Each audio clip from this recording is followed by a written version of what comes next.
Hello and welcome to an India Today special broadcast on day 40 of the Russia-Ukraine conflict. I'm Gaurav Sawant. Donetsk and Bucha amongst the worst hit areas in this conflict. Of course, several places are currently in the line of Russian fire and Ukraine's counter-attack. And over the course of the next half hour, India Today's Foreign Affairs editor Geeta Mohan, India Today's Mausami Singh, who's currently in Warsaw, Poland, because that's where a large number of displaced persons are fleeing to, will get you a series of reports from ground zero on this special broadcast. As the Ukraine army consolidates its hold on Irpin and Bucha, and emergency services, health services get into the strife-torn neighborhoods of Kyiv, the situation is extremely alarming. Ukraine's President Vladimir Zelensky has accused Russia virtually of committing war crimes. There are bodies strewn on the roads. Several buildings have been hit.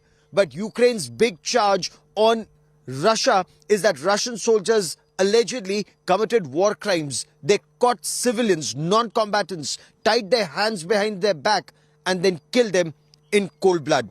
India Today is the only Indian news channel to be reporting from ground zero in Bucha, and I bring you this report of death, destruction and devastation in Bucha. We are currently inside Bucha, and the destruction that you see all around during the Russian occupation of this place is visible for all.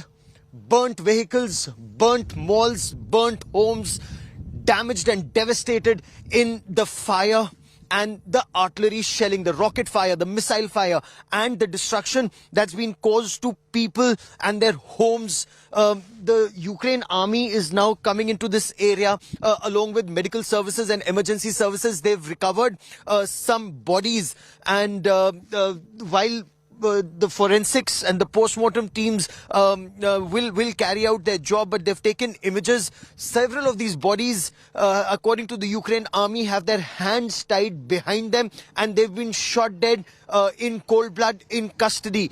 Ukraine government says that this is a war crime and that they will hold Russia accountable for this, and several such bodies are littered on the streets of Bucha as we travel. India Today's team has traveled inside Bucha to get you an assessment of the ground situation nearing day 40 of this battle between Russia and Ukraine. While the Russian forces have retreated from Irpin and Bucha, it's only now that the army, the police, the medical services, the security services, they are entering this area, and this is completely abandoned. Not a soul in sight in this part of Bucha where we are right now. With us is Sasha, and Sasha is a resident of Bucha. Sasha, what happened here? Так, я весь цей час, поки була війна, я проживала саме в Бучі. У нас є дачний райончик, я проживала все там. Там, де якраз недалеко проходили ці воєнні дії, коли стріляли, і наші, і їхні. Там дуже багато домівок розгромило, дуже багато. І навіть деякі дома згоріли. Це я проживаю там недалеко від Гостомеля. Гостомель взагалі, кажуть, там дуже багато будинків постраждало, дуже багато. Аеропорт також. Нашу мрію вони розгромили. Наша мрія – це наш самоліт, наше достояння українське. Я б сюди прийшла, мені треба просто зв'язь, інтернет. Тут більш ніде нічого не робить, тільки на цьому місці. Приходиться приходити сюди, дивитися,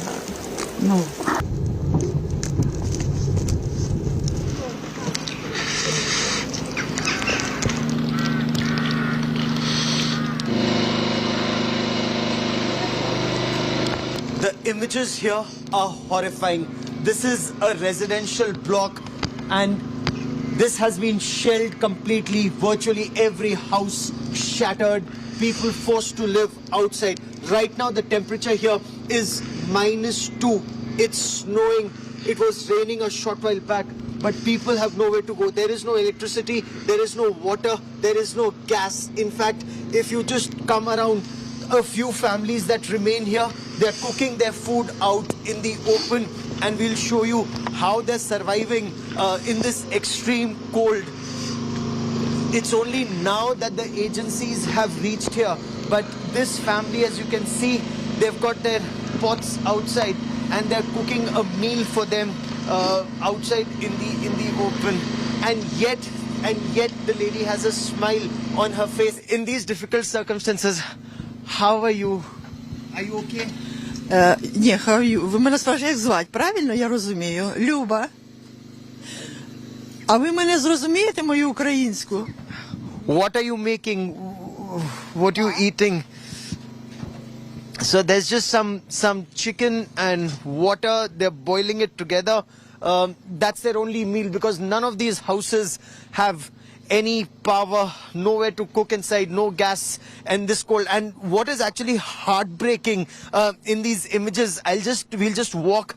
They live here, they eat here, and they've had nowhere else to go. So bad is the situation that Tatya has just buried her child who was killed in shelling right here. And she broke down as she explained that to me, that the child must be very cold inside. So she made a cup of tea and she's put tea and her child's favorite chocolates on that grave that has been just dug here. And there are other graves that have been dug in this area after the shelling in Bucha. The situation here, extremely heartbreaking. The manner in which these people have survived close to 40 days of an intense Russian attack, and Ukraine armies fight back in this area. The burnt infantry combat vehicle, the burnt tanks and cars on this road and several roads around give you an idea of the kind of battles that have been fought in Bucha in the past 40 days. The Russian soldiers may have retreated, but for every inch of territory, there was a fierce battle with thousands of civilians, unfortunately, trapped in the crossfire. Now, this burnt BMP, burnt infantry combat vehicle here, the burnt Lexus there, the burnt Mercedes behind that show how pitched battles were fought inside the streets of Bucha. Burnt homes, an indication that civilians were caught in this deadly crossfire that took place in this area. Svetlana, what happened here? What happened in Bucha? Пока все страшно. Пока стараемся как-то ожить от того, что здесь происходило. Происходило очень страшное. Даже словами это сложно очень описать. Очень страшно все было. Вы видите, там дома, все разрушено. По жилым домам полностью гатили и градами, и какими-то этими кассетными бомбами. И, в общем, дом у нас разрушен. Полностью все окна, снаряд прилетел в крышу. Вот. Все очень страшно. У соседей тоже в дом попал снаряд.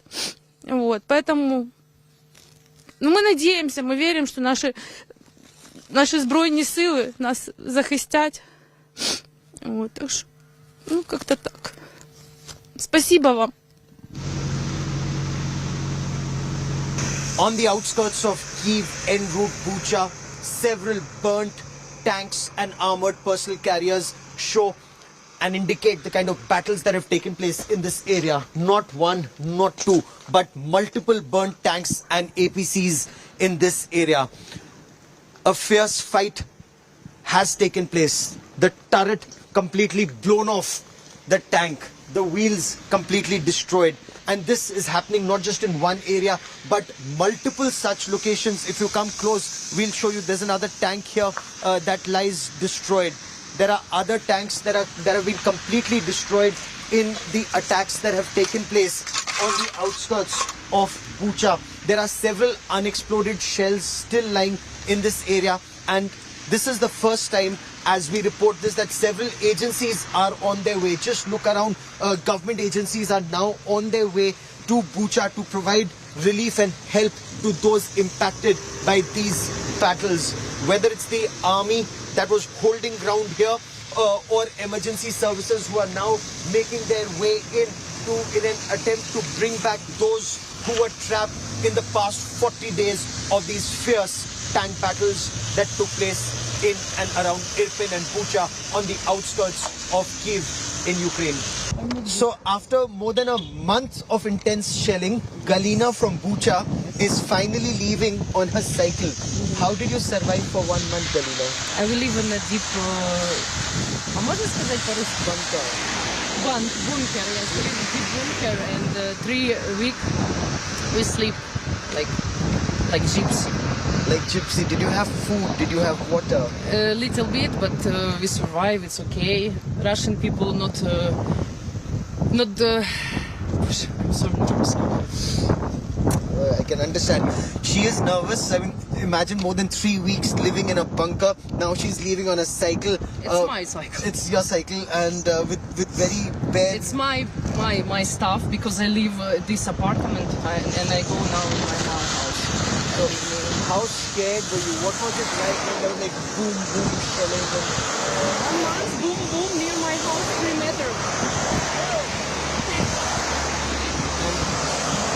Emergency vehicles, they're leaving in a rush, and soldiers are leaving this place. So you can imagine what life is like. It's snowing. It's very cold. Yes. Too much tank go. BMP, I don't know. Yes. Very big. So these were the kind of battles that were fought here. You stay safe, Galina from Bucha. The stench of rotting flesh, burnt bodies. This car, for example, as you can make out, an explosion took place very close by. There are shrapnel marks all over, and the shrapnel has also pierced the windscreen and killed those inside. A family, you can see bodies still inside this car after so many days, devastated, lying on the road. A man, a woman, a child, and there are bodies that are also lying on the roadside, those who were killed in the shelling in this area. And this place in Bucha perhaps witnessed very bad, very intense fighting and shelling from both sides. Russia trying to move towards Kiev, the Ukrainian army trying to stall the advance, and the battlefield was here in Irpin and in Bucha.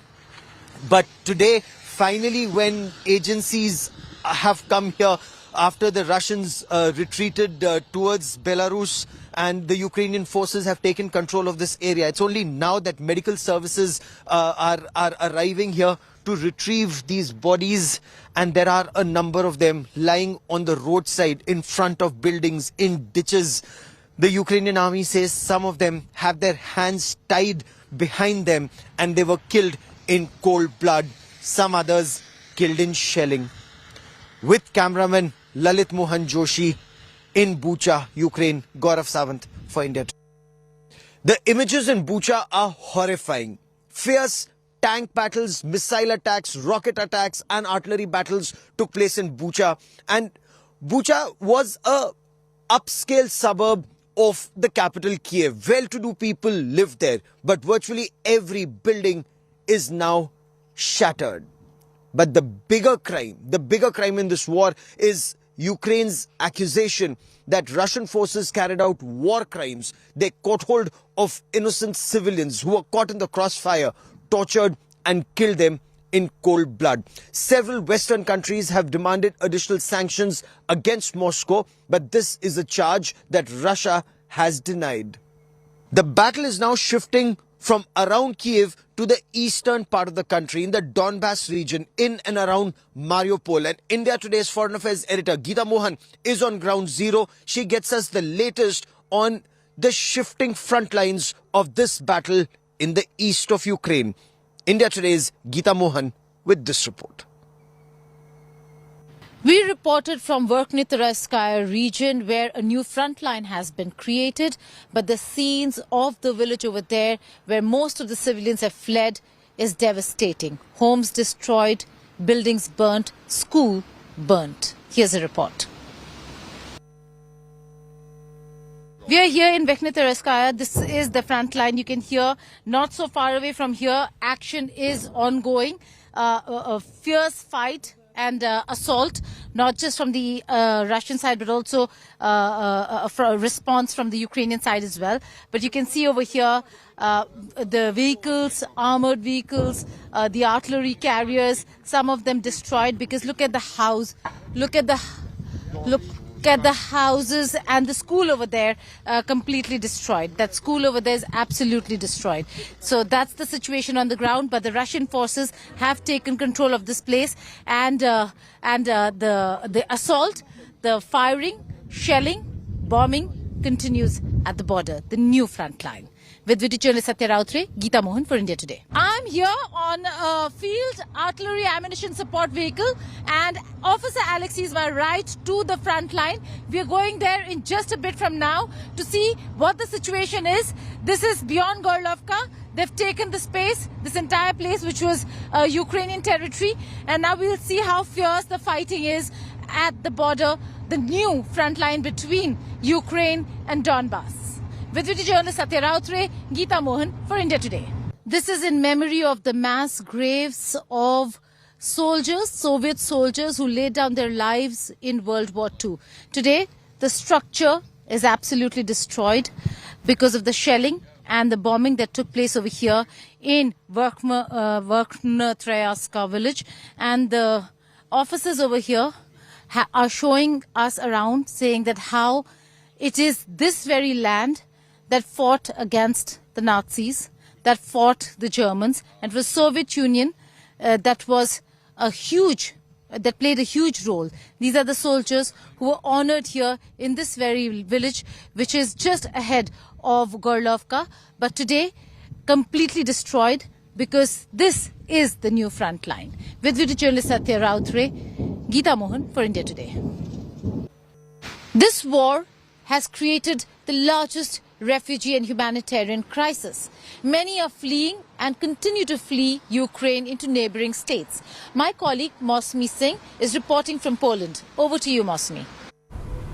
Now, several cities in Ukraine have been hit by the Russian airstrikes, and with fighting continuing in various areas, Ukrainians are fleeing their country to safer territories. Poland, where we are right now, we're in the capital, Wrocław. Poland has opened its arms to Ukrainian refugees, providing them food, shelter and humanitarian aid. We traveled to faraway Wrocław to actually find out the plight of these Ukrainian refugees. Watch this ground report. An exemplary example of how every drop really counts and every hand of help strengthens humanity. Here you can see that people from Ukraine are getting help here at the Wrocław railway station, where all the information is being provided, pamphlets, brochures, information from the online information is being given. You can see some information on the information board, and that's a band of volunteers, a sea of volunteers at Wrocław who really made it count. You can see this is the volunteer center. We'll take you inside and show you how Yuri is one of the man in charge here, and also along with the band of women and men who are making it count. They've got a big huge smile on their faces. We just spoke to them, and here you can see a sea of help, small things. If people leave their homes, they shouldn't feel lost. They shouldn't feel that they've left their homes and they are in a strange world. A home away from home. Let's look at it. You've got jackets and you've got banners, you've got strollers right there, bags. Especially the entire help is focused on women and children. That's the key to the entire stretch of help that you can see here. Toys, especially for children who've left their toys, left their school, left their home, and left all their loved ones, perhaps their fathers, back in Ukraine. Poland has really opened a gate of help with cities after cities, helping the people who are actually away from home, and importantly, Wrocław scripting history with the refugees when they come This is the kind of extent of planning that's gone into it, you know, sweets, and this is also your home, a home away from home, just making them feel special, making them feel that they do belong somewhere and there are people who are concerned and worried for you. That's the picture that you see at the Wrocław railway station, and this is not the only city in Poland. That's one reason that Poland has become one of the biggest examples as far as, you know, giving shelter to refugees from Ukraine is concerned. An entire influx serving as a transit gate, serving as a huge shelter for the homeless who have been torn and ravaged by this war. With video journalist Parminder Sharma, this is Mausami Singh in Wrocław, Poland for India Today. In this entire crisis, the women and the children were worst affected, and Wrocław opened its doors. A story of life, story of struggle unfolding in small flats and small rooms like these, where you can see that how a mother, a daughter and a son right here fled from Ukraine and have spent weeks here trying to survive, and the mother trying to make a living. She works at the airport at the kitchen, and she's trying to work and make a living, but the struggle is a determination and the will to survive. It's been very difficult for you. Thank you for talking to us. How are you managing? What treatment were you meted out with here? Як ви справляєтеся з усім? Нам дуже багато допомагає місто. Нам місто допомогло з продуктами, з харчуванням. Гроші на квартиру ми позичили, але я вже пішла на роботу і ми гроші відробимо. Діти йдуть до школи, ходять до школи, мала ходить, малий теж ходить онлайн до школи. Ми дуже вдячні містові, президенту міста, що він нам допомагає з харчуванням, з продуктами, зі всім. Проїзд маємо безкоштовний. Ми дуже вдячні місту. It was very difficult at the beginning, but they are very thankful for the Wrocław city. They give them also foods at the beginning. They have free foods. They found this renting. They lose money before, but to pay for the rent. But now she found the job in the airport, in the kitchen, so she can pay for the rent. And also they are very thankful for the city for all help. You can see Naza playing with his basketball. Of course, he would be missing his school. He's attending school online. It's not been easy for him. And you got your basketball here, or you bought it here, or is it from back Ukraine? Ти купив цього, чи він тут був? Позичили мені. Rent this. It was here, so Okay. they rent. So you're attending classes online and wish to go back home very soon? Ти відбуваєш клас онлайн, коли ти хочеш Так. поїхати? Скоро хочу додому, до України. Yes, he is online. He's on online school, and he wanna back home also at the future, as soon as it's possible. As soon as possible. And here there is a very sweet friend of mine who's turned 14. Who's turned 14? She turned 14 here just few days back. And your birthday was here in Wrocław. Твоє день народження було тут в Вроцлаві? Так, було в Ростові моє день народження, відсвяткували, гарно було. How difficult is it for you to study? Like, what did she say? She has her birthday in the Wrocław already because it was in the Saturday. There were a couple of friends, new friends from the school, because she started studying in the Polish school. Наскільки це було тяжко тобі писати по-польськи? Було досить легко, адже на Україні я вивчала польську мову, на онлайн-уроки виходили, вчителі допомагають. Також в класі є діти з України, які мені допомагають. Ну, мені досить легко тут. She said that it was not so difficult to start writing in the Polish because she already started learning Polish language before war was coming, because we have a lot of similar with the Poland. And also she said that there are a lot of Ukrainian people already in the class where she are going. So now everyone encourage them, helping them. So I also think that it will be more difficult, but it's not so difficult. It's not so difficult, and so you can see that this is in Polish, and she's writing also in Polish now. That's very good. You're doing great, and you wish to go back to school very soon. You want to go back to school and meet Papa also. Papa, her father's back home. You wish to meet Papa and go back to school. Так, хочеться додому на Україну назад. Сподіваюся, скоро щось закінчиться. You talk to him on the phone? Papa, you talk to your Papa on the phone? Так. Так. He's all right? З ним все добре? Так, все добре з ним. Everything is fine. I really pray that you go back home very soon and you can go back to your school and meet your father. Скоро поїдете додому і зустрінетеся з татом. Good girl. Don't cry, and wishing you a very happy birthday. Next birthday will be back home. Right? You can understand the pain and the plight of children who are the worst affected. Almost a quarter of the population of Ukraine has fled. And here's the mother of this brave daughter, brave son. Come together. Come all of you together. Daughter of a brave... Do you want to appeal to the world? No war, peace? Жодної війни, хочемо миру, всюди миру в всьому світі. Тільки миру треба. В всьому світі. No war? No work, no work. No work. So here, this family, we're all saying no war, we want peace. Want peace? Peace. And please keep smiling. The India Today making this entire effort, this coverage to bring out the plight of the refugees and to make sure that their stories are told. With video journalist Parminder Sharma, this is Mausami Singh in Wrocław for India Today.